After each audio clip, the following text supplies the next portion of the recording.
საქართველოს დე-ფაქტო ხელისუფლება რეპრესიებს აგრძელებს, მე ამაზე მექნება ვიდეო ბლოგი რა ახალ კანონებს ან ძველ კანონებში შესწორებებს იღებს ქართული რუსული ოცნების ბანდა.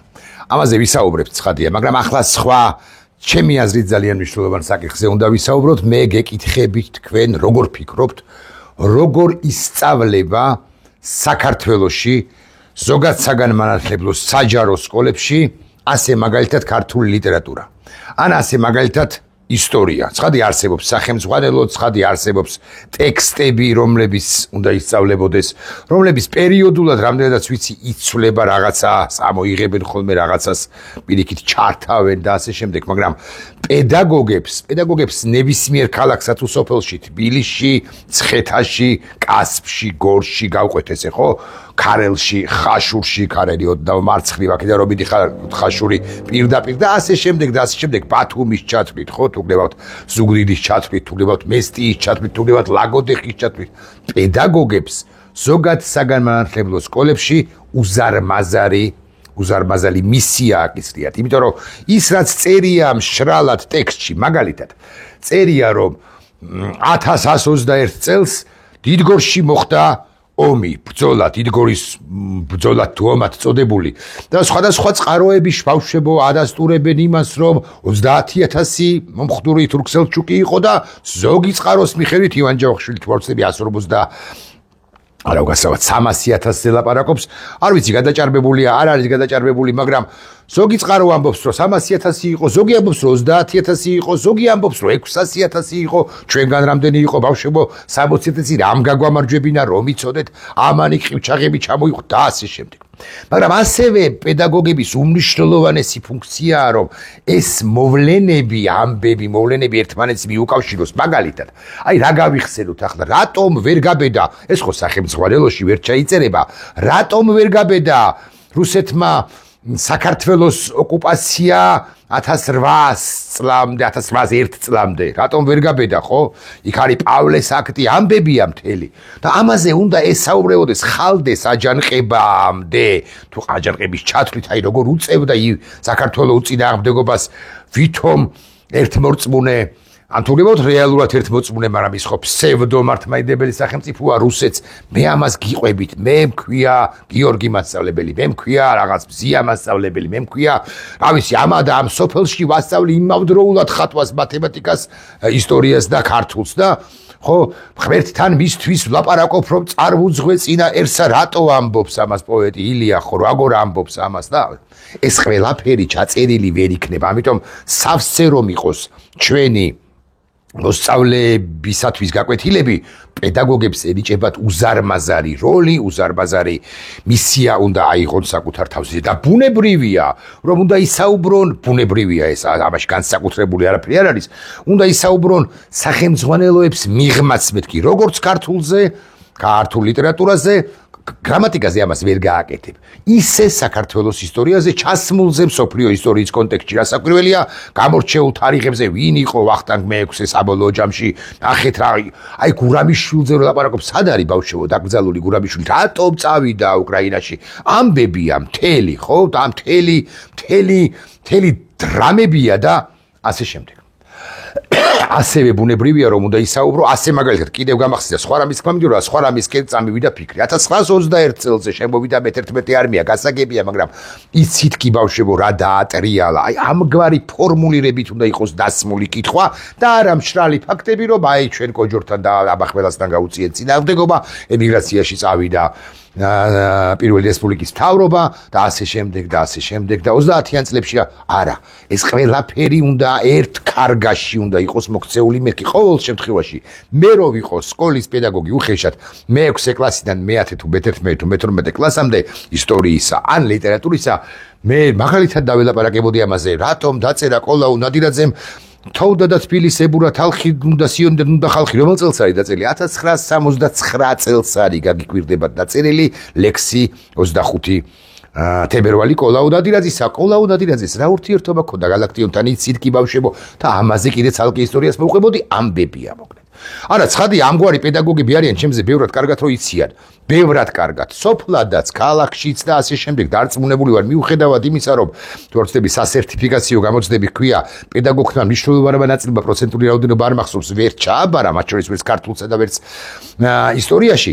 ამის მიუხედავად გამორჩეულ ადამიანებს ნახავ მე ახლა გამახსენდა მოდიოდი სოფელ ჩარდახიდან ცხეთის გავლით თბილისისაკენ და აი ხიდს რო გადმოხვალ ცხეთაზე დამხვდა ერთი ქალბატონი გავაჩერი წყალი უნდა მეყირა დამხვდა ერთი ქალბატონი ძალიან ასაკიანი რო კითხე აღარ მახსოვს ახლა მაგრამ 80 გადაცილებული იყო ეს აი დაახლოებით 1 წლის წინანდელი ამბავი და დამემგზავრეთ მეთქი შევთავაზე ქალბატონს იმიტომ რაღაც ტვირთით ბარგით იყო და დამემგზავრა ქალბატონი და უკანა სავარძელში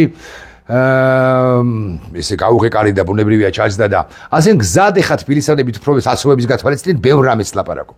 ბევრ რამეზე ლაპარაკობ, ვკითხე სადგურზე უნდა მიყტოვებინა. აი თუ მიყურებს მისი მაღალი ალბათობით თავად ვერ ადენებს ფალკურს, მაგრამ თუ მიყურებს მისი მინმე ოჯახის წევრი, ხომ თლად კარგი.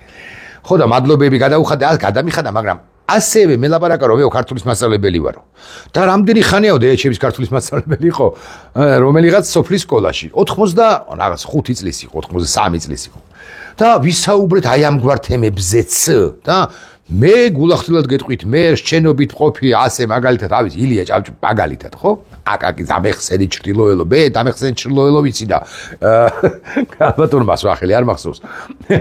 იმდენი აკაკი წერეთელზე, იმდენი მელაპარაკა რომ კინაღა ვთხოვე რომ კიდე წავიდე თუ გარბერკი ხუმრობ ცხადია და კიდევ ერთი ლექსია ჩაბიტარეთ მეთქი. ამას ვამბობ, იმიტომ რომ პედაგოგებს პედაგოგის უზარმაზარი მისია აკისრიათ ამავდროულად და მივედი სათქმელამდე პედაგოგებს აკისრიათ კიდევ გადავხიო ისიც ვინ არის განათლების მინისტრი ვინ დაგვინიშნა ბიზინა რუსმა ვინმე გივი მიქანაძე მასთან დაკავშირებით მე ჩავიკითხავ მის შესახებ ინფორმაციას და დავუბრუნდეთ ახლა მთავარ თემას უყურეთ ძალიან მნიშვნელოვანია ეს დღევანდელ მოვლენებთან დაკავშირებითაც ძალიან ადეკვატური უნდა იყოს პედაგოგი ქართულისა ან ისტორიისა ან ორივესი ან მათემატიკის მასწავლებელიც კი გასაგებია რომ დაფასთან ხსნის რაღაც რთულ განტოლებას რომელიღაც კლასისთვის მაგრამ ამავდროულად ეს კონტექსტუალური ანალიზის აუცილებელია მე მყავს ნაცნობი მათემატიკოსები რომლებიც სამყაროს მცოდნეები არიან ბატონ ნოდარ მოგესალმებით თქვენ ახლა გიდასტურებთ პატივისცემას ხო რატომ არიან ეს იმიტომ რომ მოსწავლეებს ხო ელაპარაკებიან ვან გოგზე და ვან გოგიდან მოდიან მათემატიკამდე გაგიკვირდებათ და რა შუაშია ლეონარდოდან ხო მიქელანჯელოდან თუ ლეონარდოდან მით უმეტეს მოდიან გალაქტიონზე ხო ბევრს ლაპარაკობენ აი გუსტაველზე ხო ბევრს ლაპარაკობენ ხო რომელმან შექმნა სამყარო ძალითა მიძლიერით რა კავშირია მათემატიკასთან გითხრათ გესაუბროთ ჩემზე კარგად გესაუბრებიან სხვები ეხლა ამ ყველაფერთან მიმართებაში და მივედი სათქმელამდე გარდაულად აუცილებელია იმისაზე საუბარი, რაც ისტორიის სახელმძღვანელოებში არ არის ჩაწერილი და ვერც იქნება ჩაწერილი. ვერ იქნება მიზეზთა გაბო. რა მოხდა 2022 წლის 24 თებერვალს უკრაინაში რა საშინელებები ჩაიდინა რუსეთმა პედაგოგმა, ქართველმა, მაცხოვრებელმა ზესტაფონში, ხაშურში, ქარელში, დედოფლისწყაროში, მესტიაში, ახალციხეში, ახალქალაქში, წალკაში, რა ვიცი, სადაც გნებავთ იმ ფასანაურში. უნდა ისაუბროს ამაზე თავის მოსწავლეებთან. ბუჩაში ბავშვებო იცით რა მოხდა? ბუჩაში მოხდა ეს არც არ წერია მოცემულ ეტაპზე ჩაიწერება იმედი მაქვს მაგრამ და გამიკეთე პრეზენტაცია ამის თაობაზე ინტერნეტი გაქშვილო გვიამბე უამბე შენს თანაკლასელებს რა საშინელებები დაატრიალა რუსეთმა რამდენია დაღუპული სად ისროდნენ რატომ ისროდნენ როდის შევიდნენ ბუჩა შენ გამიკეთე მარიუპოლის აზოვსტალის ამბავი. ამაზე პედაგოგი უნდა ლაპარაკობდეს. და თუ პედაგოგი არის დიდოსტატი, როდესაც ამას აი ნახეთ, რას ვიტყვი, ამას 22 წლიდან მიმდინარე ტრაგედიას მიაბამს. ხალხის აჯანყება ვახსენე, ხო, მე-19 საუკუნეს თუ გრებავთ ზოგადად, ასე ვიტყვი. საქართველოში რა მოხდა? 2008 წლის ამბავს თუ მიაბავს ამბროსი ხელაიას ამბავს ან კირიონ საზაგლიშვილის მკვლელობას ვისაუბროთ ვინ მოკლა ერთი ვერსიით ცხადია ხო ეს იქნება შესანიშნავი, მაგრამ ეს სახელმწიფოელოში ვინ მოკლა ბავშვებო? კირიონ საზაგლიშვილი, საქართველოს კათოლიკოს პატრიარქი. ვინ მოკლა? ეს არ ჩაიწერება, საერთოდ რამე წერია თუ არა კირიონზე მე არ ვიცი, სად მოხდა ბავშვებო? მარტყოფში მოხდა. ეხლა რატო ყვები ამას? პედაგოგებზე უბავრი რამ არის დამოკიდებული. ეხლა ნახეთ მე რა წავიკითხე, ბოდიში ვიხდი. აქ კიდე ხوار დავკარგე. ბოდიში. უნდა გავხსნა ეს ოხერი Facebook-ი ბოდიში და უნდა შევიდე ფორმულაში და ვსკროლო ამასობაში ვილაპარაკებ კიდეც ბოდიშთან ჩაუწიოთ ხმას, რომ თქვენ არ შეწუხდეთ ამისა და გამო და ვსკროლოთ. რუსეთში და ჩავალ აქამდე რუსეთში დააპატიმ რუსეთში ხო თუ არ ვცდები კი არა არ ვცდები დააპატიმრეს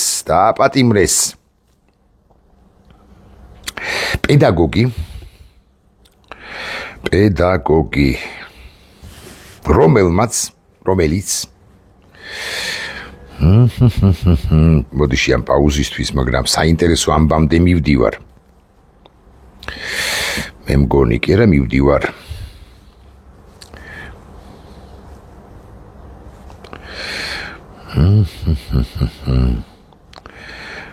კვლევა აი ნოვოია გაზეტას ინფორმაციით ბუჩას ტრაგედიის შესახებ გაკვეთილის ჩატარების გამო რუს მასწავლებელს დაუსწრებლად 7 წლიანი პატიმრობა მიესაჯა და 3 წლის მასწავლებლობა აეკრძალა. ნატალია ტარანუშენკო დამნაშავეს ცნეს რუსული არმიის შესახებ ხალბი ინფორმაციის გავრცელებაში. მან მერვე კლასის მოსწავლეებს ბუჩაში დატრიალებული ტრაგედიის შესახებ უამბოდა რუსეთის ხელისუფლება 1930-იან წლებში გერმანიის ნაცისტურ რეჟიმს შეაწლების ნაცისტურ გერმანიას შეადარა. მოსწავლეებმა მისი გაკვეთილი გადაიღეს და მშობლებს ანახეს. მშობლებმა მასწავლებელს უჩივლეს, მის წინააღმდეგ სისხლის სამართლის საქმე აღიძრა. ნატალიამ ქვეყნის დატოვება შეძლო გაგიკვირდებათ და პოლიტიკური თავშესაფარი საფრანგეთში ითხოვა და მოახერხა კიდეც ქალბატონ ნატალიამ გასვლა. ესეთებიც არიან რუსეთში. პედაგოგებო საქართველოდან მიხბაძეთ ქალბატონ ნატალიას. მე მესმის რომ მიქანაძეები და განათლების კომისიის თავმჯდომარე დანიშნეს მარიამ ლაშხი ხო მიქანაძეები ლაშხები და სხვები თქვენს წინააღმდეგ მაღალიან გარკვეული ალბათობით გარკვეულ რეპრესიებს განახორციელებენ მე მესმის რომ უკლებლივ ყველა სკოლაში თუ არა ბევრგან მაინც იქნებიან ჩამშვები ბავშვები მეთქი ახლა ესე ვიტყოდი მაგრამ უფრო ჩამშვები მშობლები ბავშვების ჩამშვები მშობლები რომლებიც გადაიღებენ მიაწვდიან შესაბამის ორგანოებს თქვენს მიერ ჩატარებული გაკვეთილიდან ვიდეო კადრებს და თუ თქვენი საუბრებთ ბუჩაზე რა მოხდა, თუ თქვენი საუბრებთ მარიუპოლში რა მოხდა, თუ თქვენი საუბრებთ რუსეთზე როგორ ჯოჯოხეთურ სახელმწიფოზე გარკვეული რეპრესიების გატარებას ალბათ დაიწყებენ, ალბათ კი არა. დაიწყებენ და მე გეტყვით რასაც გულისხმობ. იცით თქვენ რომ ეს გივი მიქანაძე დანიშნეს განათლების მინისტრად იცით თქვენ და მე გეკითხებით რა ვინ არის ეს გივი მიქანაძე ჩავხედავდი მას თვალებში თვალს რომ გვისწორებდეს ვინმე გივი მიქანაძე ასევე ვინმე მარიამ ლაშკი და ვინ არის გივი მიქანაძე გივი მიქანაძის ბიოგრაფიას რომ ჩახედო ბატონებო და ქალბატონებო სად არის მიქანაძე ნახეთ რა საინტერესო რაღაცებს აღმოაჩენთ განათლებასთან დაკავშირებით რამე ცოდნა გამოცდილება აქვს რამე ხედვა აქვს რამე კონცეფცია აქვს როგორ უნდა გამოსწორდეს გავიგე საკლასო ოთახები გაარემონტეს მათ შორის მილენიუმის პროგრამის ფარგლებში ანუ უცხოური ფულით ხოსია ხო არ მეშლება მაგრამ როგორ უნდა წავიყვაროთ პედაგოგები მარნეულში როგორ უნდა ვასწავლოთ აი ამ დონეზე ვასწავლება როგორი უნდა იყოს მეტწილად არა ქართულ ენოვანი მოქალაქეებისათვის მაგალითად ქართული ენისა თუნდაც მათემატიკისა როგორ რის საფუძველზე რა უნდა იყოს სახელმწიფო რამე ხედვა აქვს თვალსაწიერი აქვს კონცეფცია აქვს რამ წაუკითხავს არა გივი მიქანაძე არის იუსტიციის პოლკოვნიკი პოლიციის პოლკოვნიკი განათლების მინისტრი არის პოლიციის პოლკოვნიკი დაამთავრა თბილისის სახელმწიფო უნივერსიტეტის იურიდიული ფაკულტეტი ვარშავაში გაიარა ადამიანის უფლებათა დაცვის საერთაშორისო კურსი სახელმწიფო და სამართლის ინსტიტუტის მაძიებელი 2009 და ახსის შემდეგ. სამუშაო გამოცდილება. სახალხო დამცველის აპარატის თანამშრომელი 99 წელს 2000 წლამდე სახალხო დამცველის აპარატის ადმინისტრაციულ საქმეთა დეპარტამენტის რეფერენტი კონსულტანტი 2022 წლამდე საჯარო სკოლა ბაკალავრის პედაგოგი იურიდიული მრჩეველი, რაღაცა კონსტიტუციური უფლებათა დაცვის ცენტრი, აკადემიის შინაგან საქმეთა სამინისტროს აკადემიის მოწვეული ლექტორი და ასე შემდეგ. 2009 წელს მონაწილეობდა გაეროს განვითარების პროექტში ადგილობრივი თვითმმართველობის ხელშეწყობა. რა კავშირია განათლებასთან ამიხსენით. 2013 წლებში აღმოსავლეთ ევროპის სასწავლო უნივერსიტეტის ასოცირებული პროფესორი და ასე შემდეგ. ციხეების დეპარტამენტის პროექტის მენეჯერი 15-16 წლებში საპატიმროში იყო ტიპი თურმე და ახლა განათლების მინისტრია, რომელსაც ყველაფერთან ერთად განათლების თაობაზე არ აქვს არანაირი ცოდნა გამოცდილება კონცეფცია. და მე გეტყვით რომ ესენი აპირებენ ისეთ რეპრესიულ ტალღაზე, რეპრესიების გატარების ტალღაზე არიან, რომ ესენი აპირებენ თვით ინიციატივების და გამოჩენას თვით ინიციატივებით გამოჩეული მასწავლებლების დასჯასაც კი. ნუ ასწავლით ბავშვებს იმას, ნუ ელაპარაკებით ბავშვებს იმას, რომ ბუშაში მოხდა ეს. ნუ ელაპარაკებით რომ რუსეთი ოკუპანტია. ელაპარაკეთ იმაზე, რომ 1793 წლის ტრაქტატი და მით უმეტეს 1801 წელს შეერთება საქართველოსი რუსეთთან ოკუპაცია რუსეთის მხრიდან საქართველოსი იყო კარგი აქტი. ეს ელაპარაკეთ და გაბედავთ და ამას იტყვით, რომ საქართველო იყო დაპყრობილი ქვეყანა, ეს არ ჯდება ჩვენი საერთო პოლიტიკის ფარგლებში. თქვენ deep state-ის წარმომადგენელი ხო არა ხართ ემანთ. გეტყვით მარიამ ლაშხიც და ეს გივი მიქანაძეც. ასეთი არის კი არა, ასეთი იქნება საქართველოს საგანმანათლებლო პოლიტიკა, განათლების პოლიტიკა. არანაირი თავისუფალი ადამიანების აღზრდაზე ორიენტირებული ის არ იქნება. ის იქნება შაბლონურად, აი ჩამოსაბეჭდი ბავშვების აღზრდაზე თუ გაზრდაზე თუ შექმნაზე თუ ჩამოყალიბებაზე ორიენტირებული. უნდა იყოს ყველა ერთ ყალიბში, ყველა უნდა იყოს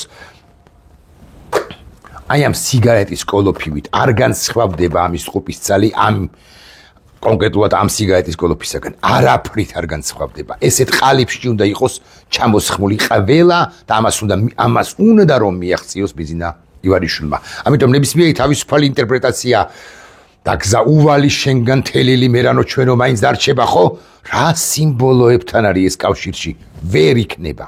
მაგრამ მასწავლებლებს, პედაგოგებს ხაშურში, თბილისში, დედოფლისწყაროში, ლაგოდეხში, ზუგდიდში, ცხეთაში, მესტიაში, ახალქალაქში, ახალციხეში, წალკაში თუ ნებისმიერ ადგილას აქვთ ვალდებულება ისტორიის წინაშე. ასე ვიტყვი, რომ ბავშვებს ესაუბრონ არა მხოლოდ მშრალად, არამედ ესაუბრონ ფართოდ და უთხრან რომ რუსეთი ოკუპანტია.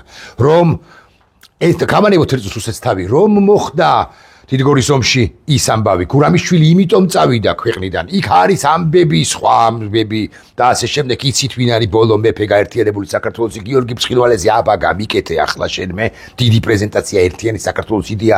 რა მნიშვნელოვანია, რა მოხდა ეგრა მაგის პასუხია კომუნისტების დროს, როგორ ახსნი ამაზე ყველაფერზე და აღარ ვლაპარაკობ ლიტერატურაზე. აღარ ვლაპარაკობ, აკაკი ვახსენე, ილია ვახსენე, თუ გნებავთ ვაჟას ვახსენოთ, თუ გნებავთ გალაქტიონი ვახსენოთ, თუ გნებავთ არ გავანებოთ ეხა თავი რუსეთთან, რუსეთის პერიოდში 1801 წლიდან მყოფ შემოქმედებს ხო, ანუ ილია ბარათაშვილს, ილიას ვაჟას, აკაკ წერეთელს ვაჟას, გალაქტიონს და ვილაპარაკოთ, თუ გნებავთ გურამიშვილი ვახსენე, მაგრამ რუსთაველზე ვილაპარაკოთ რა, თუ საწურთო მან დამამხოს რა არის ეს?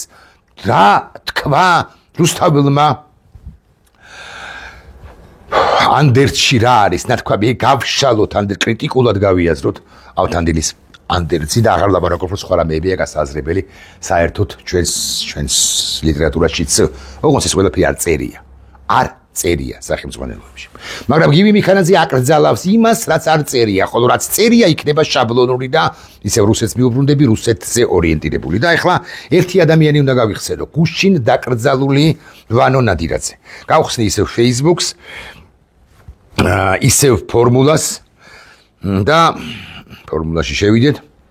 წავიკითხოთ ინფორმაცია 1-2 აზერბაიჯანი რედაქცია ანონიმურმა წერილმა თვითმფრინავის ჩამოგდების ბრძანება რუსეთის თავდაცვის სამინისტრომ გასცაო 25 დეკემბერს თვითმფრინავის ჩამოგდებაზეა ლაპარაკი. მერე გახარიაზე ჩავიკითხოთ, მერე წავიკითხოთ სომხეთის ეროვნული ასამბლეის თავმჯდომარის განცხადება, რომ სხვათა შორის ეს კავშირშია განათლებასთან, ერთგვარად კულტურა განათლებასთან, რომ რუსული არხების აკრძალვას განიხილავს სომხეთი ამ 3 წლის წინ რუსეთთან მისული და ლამის მიერთებული სახელმწიფო აქ რამ გამიქანაძევაც ყველამ ბოლოს და ბოლოს ხო ვისაუბროთ პატიმრებზე, ანუ მე ვსკროლავ ახლა განანამეშვები განსაკუთრების მარიამ ლაშხის შემხვდა ოცნების პარლამენტის განათლების კომიტეტის, ანუ მიქანაძის დაკალათ.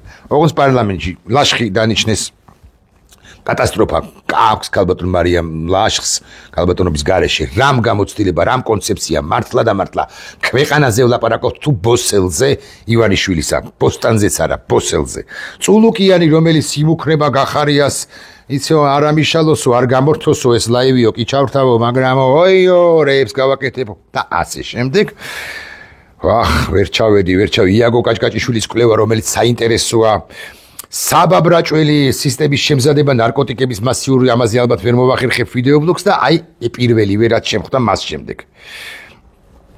თოგნე მოთხეს ხო ამას კი ბატონო გავხსნი. და ერთიანდეს მე ძალიან მაგრად ვიქუსო კიდე დარჩა ვიღაცა რუსეთის მოყარული და რუსული კვალირუა დარჩენილი რუსებს სამშობლოში და ეს ბოდიში მოუხადე ქართულებს ეგარ აქვსოვია რა ჩვენ ბოდიში მოსახდელი გული ბიჭების ბორზოლაში დაცემული ბიჭების წინაშე რომ ესეთი ეს რუსი არის დღემდე ცოცხალი. ჩვენი ბრა ეს რუსი რომ დღემდე ცოცხალი ანუ ოკუპანტი რუსი იგულისხმება ცხადზე ცხადია რომ დღემდე ცოცხალია ეს ჩვენი ბრალიაო და მტერს ბოდიში მოუხადეო ამას ქადაგებს ბიზინა ივანიშვილი რომ ჩვენ ბოდიში მოსახდელი არ აგვაქვსო. ამას ეს კაცი ცოცხალი აღარ არის. და პედაგოგების ვალდებულება ისტორიის წინაშე რომ ვანო ნადიდაძეზე და არა მხოლოდ იმ ცოცხალ მათ შორის ბიჭებზე რომლებიც არიან ბიჭებზე კაცებზე რომლებიც არიან უკრაინაში მათზე ისაუბრონ სულ და მიქანაძე ამას იცოდეს რომ აკრძალავს და აკრძალოს მოდი ასე ვიტყვი აკრძალოს ფორმალურად თუ არა ფორმალურად დაგვაჯარიმოს ფორმალურად თუ არა ფორმალურად გამომიქანაძეებულმა თელმა ქართულმა ოცნებამ ან გამოზარქუებულმა მეთქი ასე ვიტყვი აკრძალონ მიუხედავად იმისა რომ ისინი აკრძალავენ მიუხედავად იმისა რომ რეპრესიებს განახორციელებენ ჩვენ გვაქვს ჩვენი ისტორიული ვალდებულებები და ისტორიული ვალდებულებები გვაქვს ყველას ინდივიდუალურად ყველა თითოეულმა ჩვენგანმა საკუთარ ბალისზე თავდადებულმა უნდა თქვას მე რა აბა დღეს მე ვის რა ვარგე რა გავაკეთე კაცად მაშინ ხარ საქები თუ ეს წესი წესად დარგე ყოველ დღესა შენ თავს კითხო აბა დღეს მე ვის რა ვარგე არ მეშლება არ შემეშალა არც ამჯერად თქვენი პედაგოგებო მათ შორის ვალდებულებაა რომ ამომავალი თაობები არა შაბლონური ტექსტებით და მით უფრო რუსულად აღზარდოთ არამედ ჩამოვაყალიბოთ პატრიოტებად და კიდევ ერთი დეტალი ჩემს ხელთ არსებული ინფორმაციით და კიდე კაი გამახსენდა მე არ მაქვს გადამოწმებული მაგრამ მაინც მივცემ თავისუფლებას რომ თქვა ამგვარი რამ რუსები იცით თქვენ რომ ასე მაგალითად ზაპოროჟიეში ან დონეცკში საერთოდ ამოიღეს უკრაინული ენა სწავლებიდან იქ მოსახლეობის მნიშვნელოვანი ნაწილი ჯერაც უკრაინელია ზაპოროჟიეში განსაკუთრებით მაგრამ ამოიღეს რაც საკონტროლებით იმ ზაპოროჟიეს ოლქში და ამოიღეს და უკრაინული აი ხო ამბობდნენ რომ უკრაინელების ნაციფიკაცია მიმდინარეობსო დენაციფიკაციას ვიწყებთო ეხლა თავად რუსული ნაციფიკაცია მიმდინარეობს რაც მოსალოდნელი იყო ჩვენთან ამას რუსები ვერ აკეთებენ მოცემულ ეტაპზე მაგრამ ჩემს ხელთ არსებული ინფორმაციით მეორე სავალდებულო ენად განათლების სამინისტრო მიქანაძე რუსი განიხილავს რომ სავალდებულო სასწავლო ენად იყოს იქცეს რუსული. ინგლისური ჩაანაცვლოს ახლა ხო არჩევითია როგორც ვიცი და ჩაანაცვლოს რუსულობა და სავალდებულო იყოს. ასევე ესენი აპირებენ იმის გამო რომ მომრავლდა რუსეთიდან ჩამოსულ მოქალაქეთა რაოდენობა რომლებსაც არ აქვს მოქალაქეობა 30%-ს მას ვადასტურებ გახსნან სპეციალიზირებული რუსული სკოლები. ამას აპირებენ ხმამაღლა თქვენი ამას განიხილავენ რუსული სკოლების გახსნას მაშინ როდესაც რუსულ არხებს კრძალავს აზერბაიჯანი და სომხეთიც მაშინ როდესაც ესეთი სწორი პოლიტიკას ძლივს და ადგა აზერბაიჯანი და სომხეთი ანუ კავკასიის ორი სახელმწიფო რომელიც ჩვენთან ახლოსაც ვერ ჩაივლიდა ანტირუსეთულობაში და შესაბამისად სახელმწიფოებრიობაში მაშინ ჩვენ მთლიანად მდინარე ვოლგაში გადავეშვით თავქვე დამხობილები.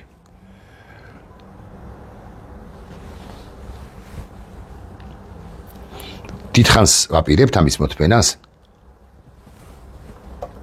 ცუდად იქცევა პოლიტიკოსი ის, როგორ შეიძლება რა პოლიტიკოსი იქცევა ცუდად, რომელი პოლიტიკოსი, რა შუაშია პოლიტიკოსი. ხო, ცუდად იქცევა ერთი, უკეთესად იქცევა მეორე, ან მესამე მთლად უკეთესად, ან მეოთხე მთლად უარესად. რა მნიშვნელობა აქვს? ჩვენი გადასარჩენია ეს ქვეყანა. წინააღმდეგ შემთხვევაში საქართველოს დაერქმევა გრუზია. ბიზნეს უნდა რომ საქართველო იყოს გრუზია. კოზინაცარში რო ჩაუვარდება ვიცით, მაგრამ მეტნი უნდა ვიყოთ ცოცხლები იმ მომენტისთვის, როდესაც ბიზნეს კოზი ნაცარში ჩაუვარდება. ახონდეს.